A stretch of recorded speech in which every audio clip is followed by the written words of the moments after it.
It happened in the span of 5 seconds. A senior technician stepped toward a minor leak in the lower observation gallery, a thin spray of green vapor escaping from a secondary seal. The moment the mist touched his skin, he didn't scream. He simply began to unhappen. His colleagues watched as his wrinkles smoothed, his hair regained its color, and his body shrank into the oversized, lead-lined suit. By the time the mist cleared, only a pile of empty clothes remained on the floor.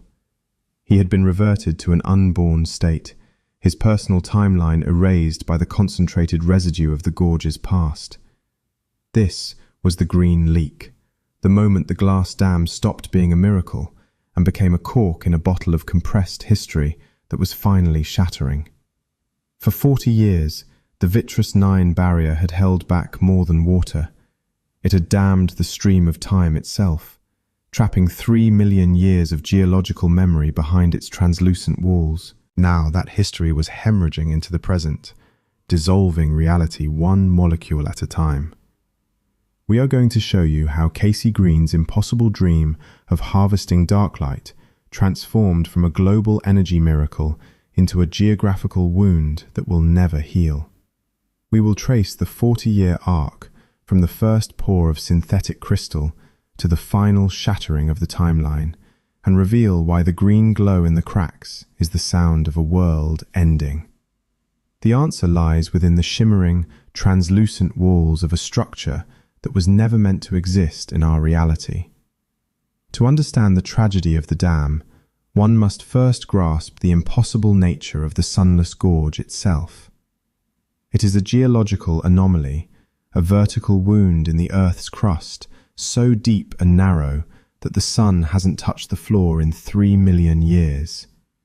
It is a place where physics seems to lose its grip, and the air carries a weight that has nothing to do with barometric pressure. The air carries the scent of ozone and ancient rain that has never reached the soil.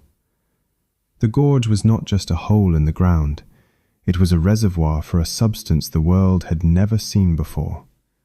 They called it dark light.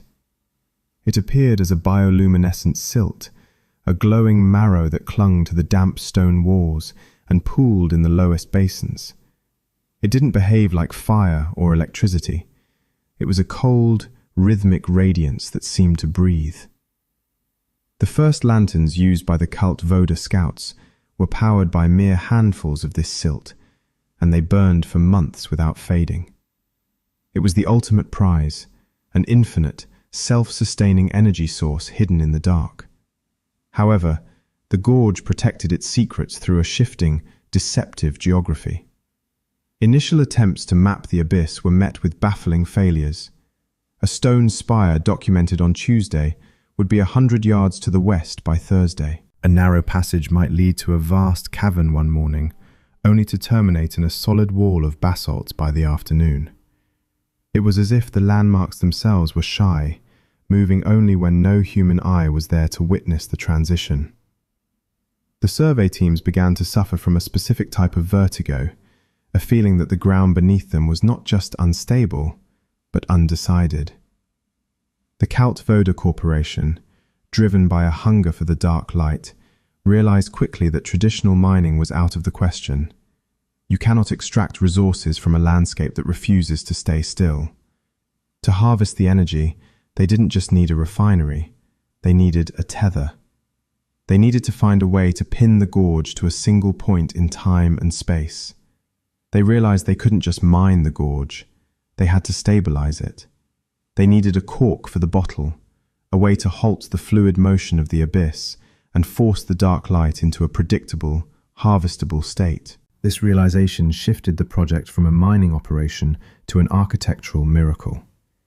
The engineers stopped looking at drills and started looking at anchors. The corporate boardrooms were filled with talk of structural permanence and the conquest of the shifting dark. They spoke of the gorge as a territory to be conquered, oblivious to the fact that the ground itself held the collective memory of the planet. The air in the gorge thickened as the heavy machinery arrived, the scent of ozone replaced by the harsh, metallic tang of industrial ambition. The local guides, Men and women whose families had lived on the rim for generations watched the arrival of the cranes with a quiet, pervasive dread. They knew that the gorge wasn't just a place, it was a vessel. They whispered stories of how the shadows down there weren't caused by the absence of light, but by the presence of too much history. To them, the shifting walls weren't a technical glitch. They were the gorge's way of breathing. By seeking to stabilize the abyss, Count Voda was essentially trying to stop a heart from beating. But the promise of the dark light was too bright to ignore, and the geography of the abyss was about to be forcibly rewritten by the hand of Casey Green. To anchor a place that refused to stay still, the Count Voda Corporation turned to a man who didn't believe in the permanence of stone. Casey Green was not a traditional engineer. He was a visionary who spoke of architecture in terms of frequencies and light. To Green, the physical world was merely a slow-moving liquid, and he viewed the obsidian cliffs of the Sunless Gorge as a canvas that had simply forgotten how to hold its shape. He didn't want to build a wall, he wanted to build a lens. His reputation was built on structures that seemed to defy gravity, but the gorge would be his masterwork, a project that would either immortalize his name or bury it in the shifting silt of the abyss. Green's proposal was as radical as it was elegant. He rejected the idea of a concrete dam, arguing that the sheer mass of traditional materials would be crushed by the gorge's temporal fluctuations.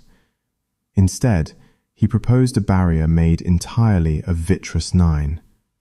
This wasn't glass in the sense that we understand it. It was a synthetic, hyperdense crystal engineered at the molecular level to vibrate at the exact same frequency as the gorge itself. Green described it as a harmonic seal. If the dam could move in sympathy with the abyss, it wouldn't resist the pressure. It would become part of the flow, eventually steering it toward a singular purpose. The glass was never intended for aesthetics, though its appearance was hauntingly beautiful. It was designed to function as a monolithic magnifying glass, a 300-foot thick optic that would catch the scattered, rhythmic pulses of dark light and focus them into a concentrated beam. Green envisioned the dam as a giant eye, perpetually staring into the darkness and pulling the energy out of the shadows. In his blueprints, the vitreous 9 didn't just block the water, it filtered the very essence of the gorge, stripping away the chaos and leaving behind a pure, harvestable radiance that could power the world for centuries. But as the first shipments of the crystal arrived at the rim, the local guides began to speak out with an urgency that bordered on panic. They didn't care about energy yields or harmonic frequencies. To them, the gorge was a vessel for what is forgotten. They believed the shifting landmarks were the Earth's way of burying memories that were too heavy for the surface to bear. "Needs to breathe," one elder told him. "Needs to breathe," one elder told him, "and you are trying to hold its breath for 40 years. Casey Green, however, had no patience for folklore. He viewed the guide's warnings as the superstitious ramblings of a culture that didn't understand the mathematics of progress. To him, the weight of memory was just a poetic way of describing gravitational anomalies he had already accounted for in his calculations. He saw the gorge as a purely technical problem, a disorganized basement that needed a firm hand to tidy it up. He dismissed the idea of a sentient space as a psychological byproduct of the gorge's ozone-heavy air. In his mind, there was no ghost in the machine, only an inefficient distribution of power.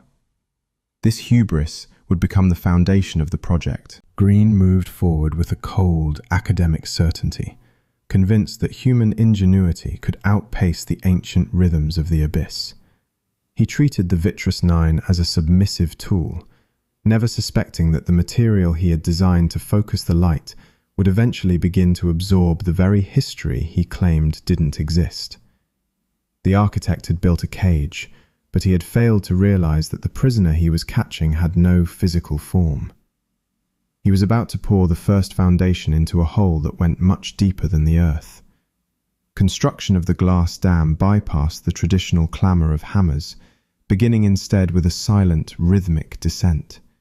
To anchor the Vitreous Nine, Count Voda had to lower specialised crews into the very bowels of the Sunless Gorge, a place where the air grew so thick it felt like moving through cold honey. These workers were not ordinary labourers. They were outfitted in heavy, lead-lined suits, looking more like deep-sea divers or astronauts than construction crews. The lead wasn't there to block radiation in the traditional sense. It was required to shield their nervous systems from temporal nausea. In the depths of the gorge, the brain struggled to distinguish between a second and an hour. Without the leaded weight of the suits to ground their physical presence, men would lose their sense of sequence, often trying to perform the afternoon's tasks before the morning's work had even begun. As the first pores of liquid Vitreous Nine were released into the obsidian footings, the gorge reacted. The material didn't just settle and harden like concrete. Instead, it began to hum. It was a low-frequency vibration, a sound that bypassed the ears and settled directly into the marrow of the worker's bones. It was the sound of a tuning fork being struck against the ribs of the world. Casey Green watched from the rim. The dam was literally singing itself into existence, finding a common language with the abyss. But the harmony was strained. The more glass they poured, the more the air seemed to ripple, as if the gorge were trying to blur the edges of the intrusive structure. Then came the first major survival counter. During the third month of the pour, a massive tremor ripped through the gorge. It wasn't a tectonic shift, but a sudden, violent spasm of the geography itself. The obsidian cliffs groaned, and for a terrifying moment, it appeared the entire project would be swallowed by a collapse of the gorge walls. But the Vitreous Nine held. In a display of the harmonic seal Green had promised, the glass didn't shatter. Instead, it absorbed the kinetic energy of the quake, turning from a clear, watery transparency to a deep, bruised purple. The dam had eaten the shock. To the corporate observers, it was a triumph of engineering. To the workers on the floor, it felt like the glass was becoming bloated, feeding on the very violence of the earth. It was during this phase that the mirror effect first manifested. The Vitreous Nine was still semi-liquid at its core, a glowing mass of synthetic crystal that should have only reflected the dark stone and the leaden suits of the men. Instead, workers began to report seeing things in the glass that shouldn't have been there. A welder would look into the translucent surface and see not his own masked reflection, but a vivid image of himself as a 10-year-old boy playing in a summer field. Another saw his father, dead for 20 years, standing perfectly still behind the crystalline wall. The glass was no longer just a structural barrier. It was becoming a chronological sponge. It was catching the stray memories of the people nearby and holding them in its shimmering depth. The project supervisors dismissed these reports as hallucinations brought on by the ozone and the lead shielding. They pointed to the energy readings, which were already surpassing every projection. Even in its unfinished state, the dam was beginning to pull dark light from the air, glowing with a soft, pre-dawn radiance that illuminated the gorge for miles. The profit margins were too high to let a few ghost stories stall the progress. They pushed the crews harder, pouring more Vitreous Nine into the cracks of the world, oblivious to the fact that every gallon of the crystal was trapping a piece of the present. The dam was being built on a foundation of captured moments, and the purple bruise in the glass was only the beginning of the weight it would eventually have to carry. For 4 decades, the Sunless Gorge was no longer a place of terrestrial shadows, but the beating heart of a global electrical empire. The Count Voda Corporation had successfully tamed the impossible. The glass dam stood as a shimmering, translucent monolith, filtering the raw, chaotic essence of the abyss into a steady, golden stream of prosperity. During this era, the dark light was no longer a scientific curiosity or a local myth. It was a commodity. It powered 3 continents, lighting the skylines of distant metropolises with a soft amber hue that felt more natural than the harsh buzz of the old electrical grids. It was the golden age of the Gorge, a 40-year span where humanity believed it had finally outsmarted the slow, heavy mechanics of time. The Vitreous Nine didn't just hold back the pressure, it glowed with a welcoming, maternal warmth that seemed to promise a future without limits or exhaustion. On the rim of the canyon, a new kind of civilization took root. The town of Orizon was built specifically to house the elite technicians and corporate overseers who managed the harvest. It was a place of glass and polished steel, reflecting the radiance rising from the depths below. But even in this pinnacle of modern achievement, the Gorge's influence was felt in the smallest, most quiet ways. In Orizon, the clocks always ran exactly 5 minutes slow.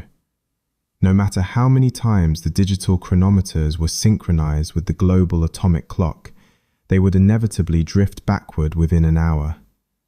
The residents simply grew used to it, a minor quirk of living on the edge of a temporal reservoir.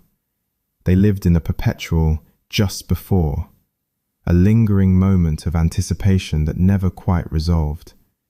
The air always smelled of ozone and expensive cologne, a mixture of the primal and the profitable. Deep beneath the surface, however, the dark light was undergoing a silent, terrifying transformation. What had once been a fluid, bioluminescent silt was beginning to thicken.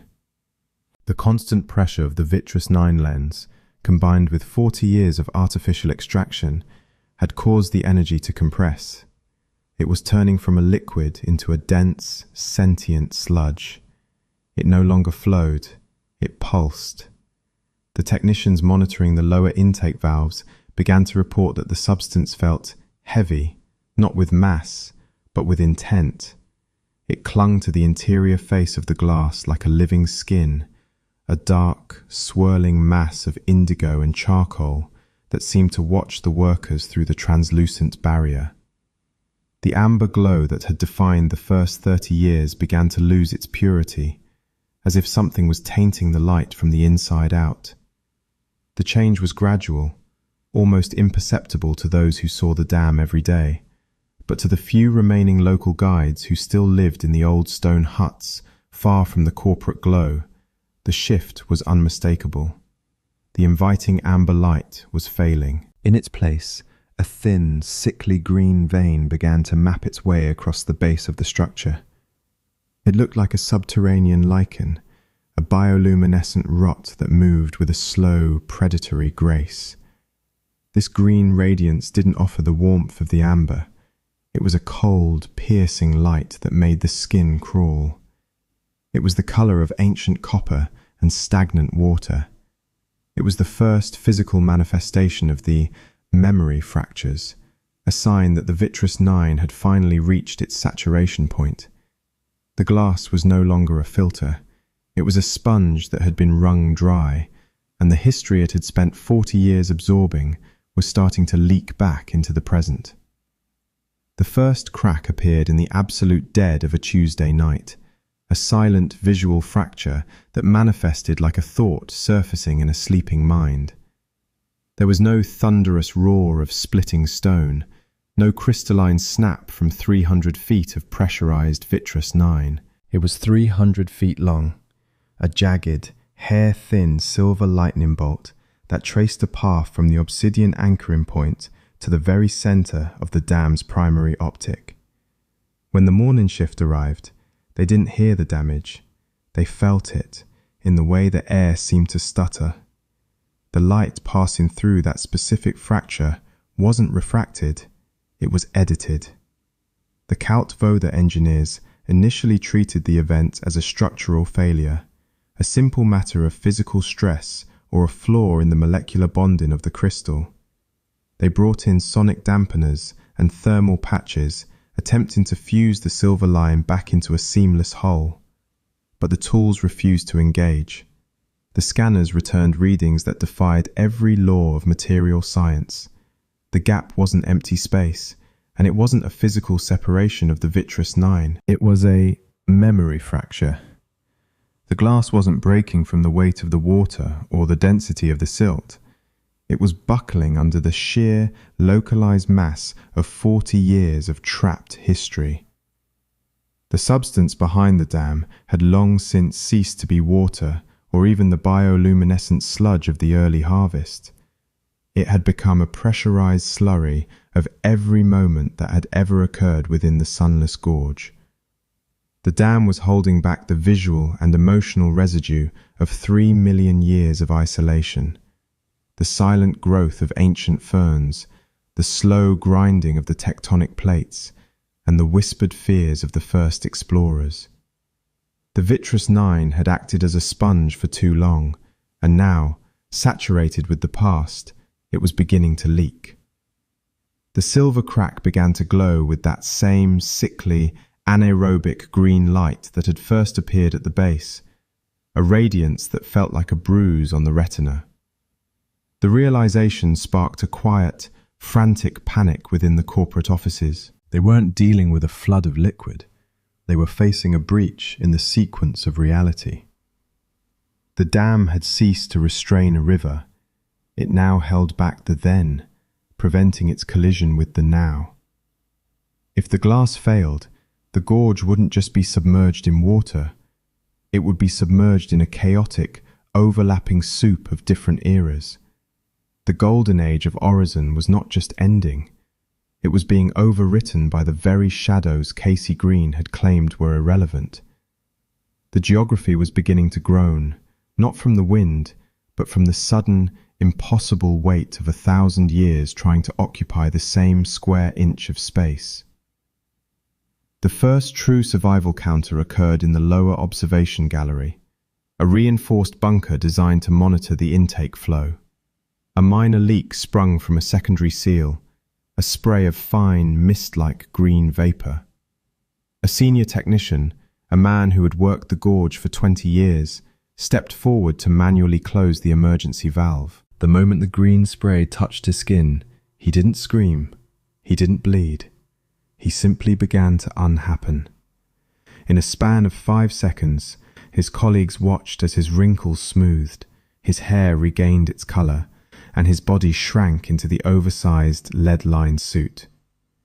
By the time the mist cleared, there was only a pile of empty clothes on the floor. He had been reverted to an unborn state, his personal timeline erased by the concentrated residue of the gorge's past. The timeline couldn't be saved by engineering. It was being dissolved by the very energy they had spent 40 years trying to own. The disappearance of the technician was not the end of the disaster, but the beginning of a geographic fever. The sickly green light that had been a mere vein in the crystal now began to pour from the fissures in thick, luminous ribbons. It didn't behave like light.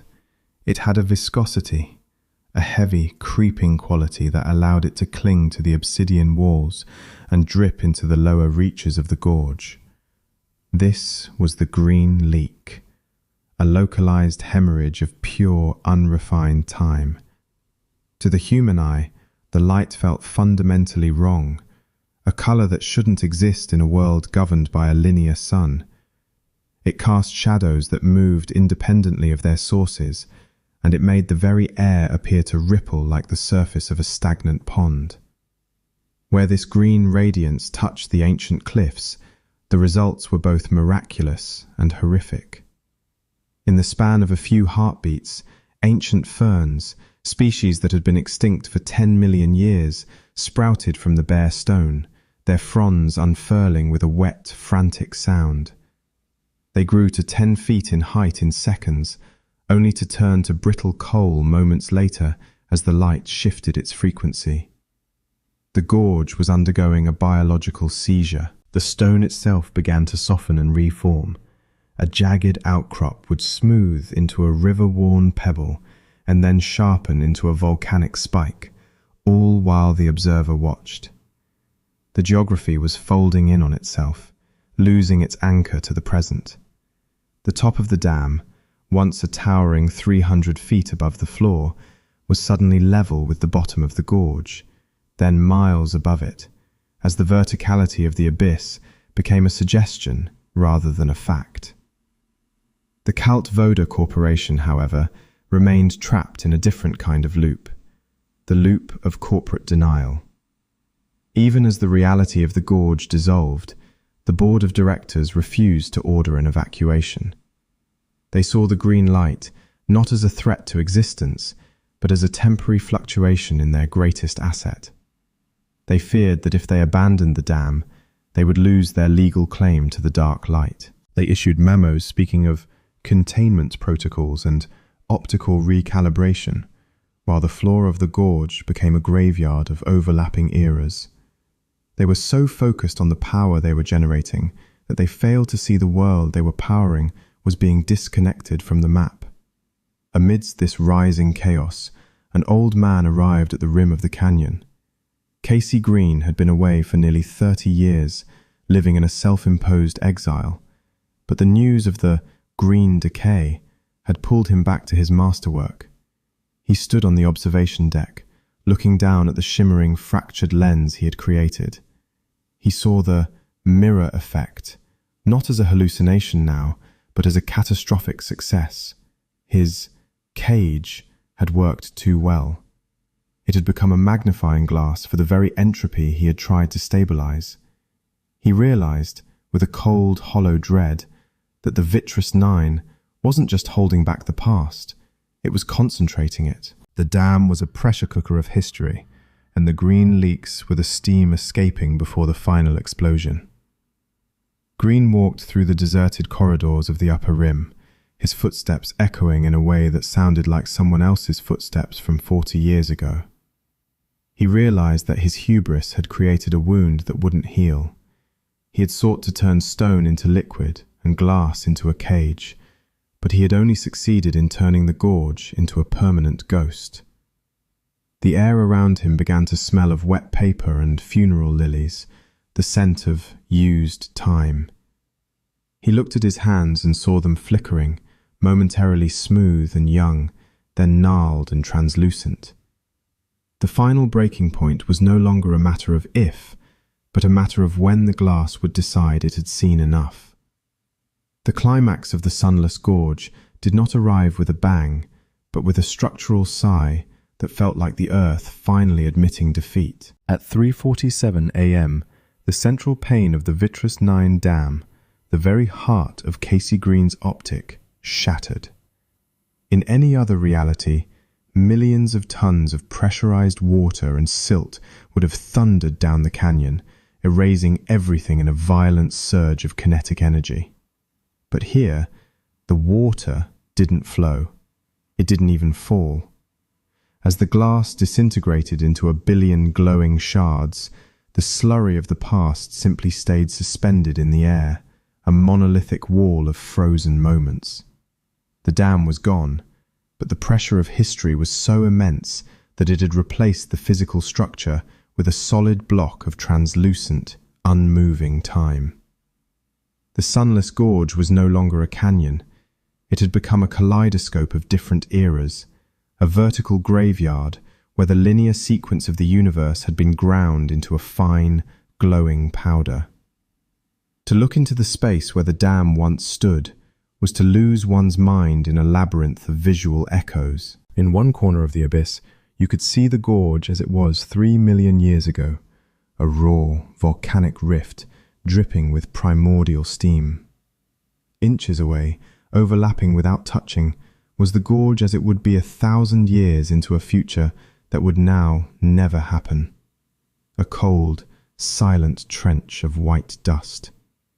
The middle space was filled with the ghosts of the 40-year harvest, phantom cranes, the flickering silhouettes of workers in lead suits, and the amber glow of a prosperity that had been built on a foundation of stolen seconds.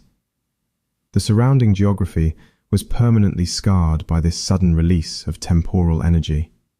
The rim and the floor were now a dead zone, a term that described the lack of movement rather than the lack of life. In this zone, time moved in tight, agonizing circles. A falling leaf would drift halfway to the ground, only to snap back to the branch and begin its descent again, repeating the journey for eternity. The rocks didn't erode. They flickered between being boulders and being sand, trapped in a loop of geological indecision. It was a place where a single breath could last for a century, or where a lifetime could be compressed into the blink of an eye. The physical map of the region had to be redrawn, but the new lines were blurred, representing a territory that was no longer anchored to the globe. The true regret of the Calt-Voda Corporation was not found in the loss of their billions or the destruction of their headquarters. It was the slow, creeping realization that they had traded the entire future of the region for a temporary battery. They had plugged a hole in reality to power a world that was now moving on without them, leaving the Gorge behind as a stagnant, unusable relic. They had sought to master the dark light, believing it was a resource to be spent, but they had failed to realize that the light was the glue holding the Gorge's history together. By harvesting it, they had dissolved the glue. Now, the corporation existed only as a collection of empty offices and legal documents, trying to manage a disaster that operated outside the jurisdiction of human law. Casey Green stood at the edge of the fracture, a witness to the ultimate failure of his lens. He realized that the Gorge was now a place where no one could die, but no one could truly live. The workers who had been caught in the final shatter weren't dead. They were simply distributed throughout the various layers of the suspended slurry. You could see them if you stood at the right angle, frozen in mid-shout, their faces a mixture of terror and awe, preserved like insects in the amber of a broken timeline. They were the permanent residents of a geography defined by regret. The architect had wanted to build a cage for the dark, but he had only succeeded in creating a place where the sun would never rise again, because the very concept of tomorrow had been dammed up and broken. Today, the Sunless Gorge is no longer a destination. It is a monument to a silence that hums. The glass dam remains, though the word dam feels like an insult to the jagged, impossible ruin that now occupies the abyss. It is a towering skeleton of glowing green shards, a mountain of broken vitreous nine that has refused to fall. The shards don't lie on the ground. They hover, vibrating in place, held by the same temporal tension that shattered them 40 years ago. To look upon the site is to witness a frozen explosion, a single microsecond of catastrophe stretched out into a permanent landscape. The air around the ruin is thick and stagnant, a heavy fog of used time that carries the cloying scent of old paper and wet, ancient stone. It is a place where the atmosphere itself feels exhausted, as if the air has been breathed by too many lungs across too many centuries. Those who dare to stand on the rim report that the silence of the gorge is deceptive. If you listen closely, the wind doesn't whistle through the cracks. It whispers with 1,000 voices. These are the audio artifacts of the Calt-Voda era, the ghosts of the construction crews, the rhythmic clanging of ghostly hammers, and the frantic orders of supervisors long since gone. These sounds aren't echoes. They are the original noises, trapped in a 40-year-old loop that the gorge refuses to release. Visitors often see the flickering silhouettes of men in lead-lined suits still walking the perimeter of the fracture, their movements jerky and repetitive. They are the silent sentinels, laborers who are no longer human, but part of the structural memory of the vitreous nine. They continue to perform their duties, unaware that the project they are protecting has already ended the world as they knew it. The dark light has finally won. It was never a fuel meant to be burned. It was the lifeblood of the gorge's isolation. By attempting to harvest it, the corporation only succeeded in feeding it. The light has now consumed the very structure meant to cage it, turning the vitreous nine into a permanent anchor that pins the gorge to a state of perpetual decay. The green radiance is no longer a leak. It is the dominant hue of the abyss, a cold and unforgiving glow that illuminates the dead zone with a clarity that is painful to the eye. It reveals every detail of the overlapping eras, the way the ancient ferns are now fused with the rusted steel of the intake valves, and how the obsidian cliffs have begun to take on the translucent quality of the glass they once held. It stands as a puncture wound in the map. It stands as a puncture wound in the map of reality, a place where the rules of the universe have been suspended by human ambition. The Calt Voda headquarters on the rim are now overgrown with time-warped vegetation, flowers that bloom and wither in the space of a heartbeat, and vines that grow backward into the soil. The corporate logos are rusted and peeling, the names of the board members forgotten by a world that has learned to fear the light they provided. The project succeeded in generating power, yes, but at the cost of the future. The gorge is a reminder that some depths are not meant to be measured, and some resources carry a price that cannot be paid in currency. As the green shards continue to hum, they tell a story of a world that traded its tomorrow for a brighter today, only to find itself trapped in an eternal, sunless yesterday. The air remains heavy, the voices remain loud, and the glass dam remains standing, a silent sentinel over a tragedy that has no end. The headquarters of the Cult Voda Corporation now sit as a skeletal remains atop the canyon rim, a hollowed-out monument to a power that consumed itself. Nature has reclaimed the steel and concrete, but it is a nature distorted by the proximity to the gorge's temporal leakage. The ivy climbing the walls does not turn with the seasons. It flickers between vibrant spring green and the skeletal grey of winter in a frantic, rhythmic pulse. The irony of the project is palpable in these ruins.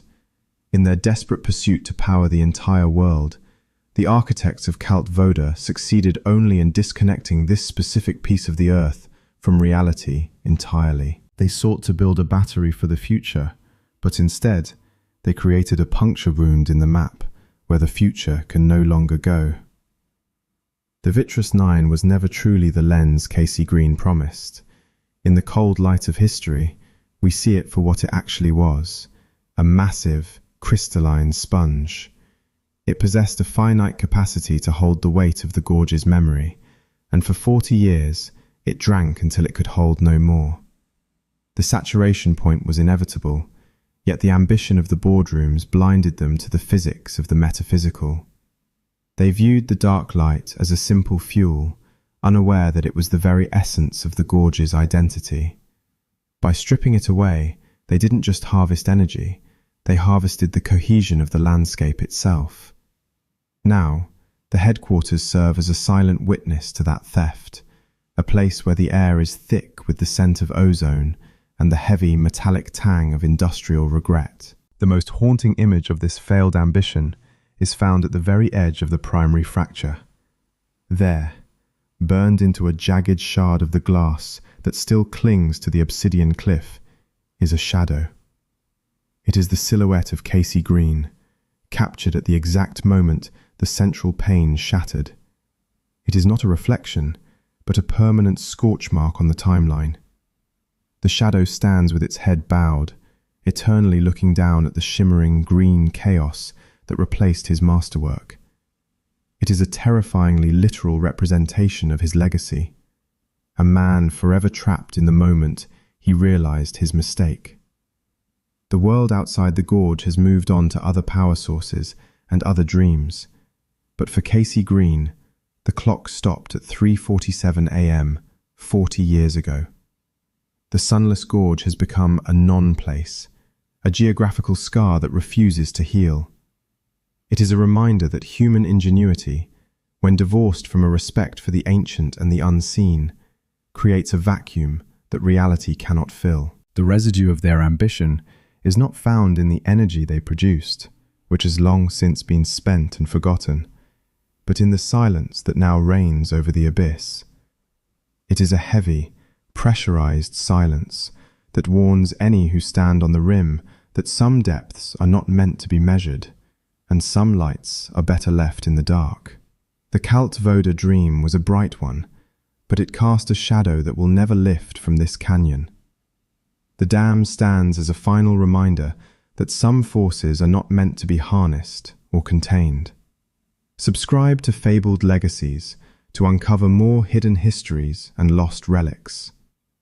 If you want to see what other secrets we've unearthed from the shadows, check out our next video. Some secrets are better left buried. Or are they?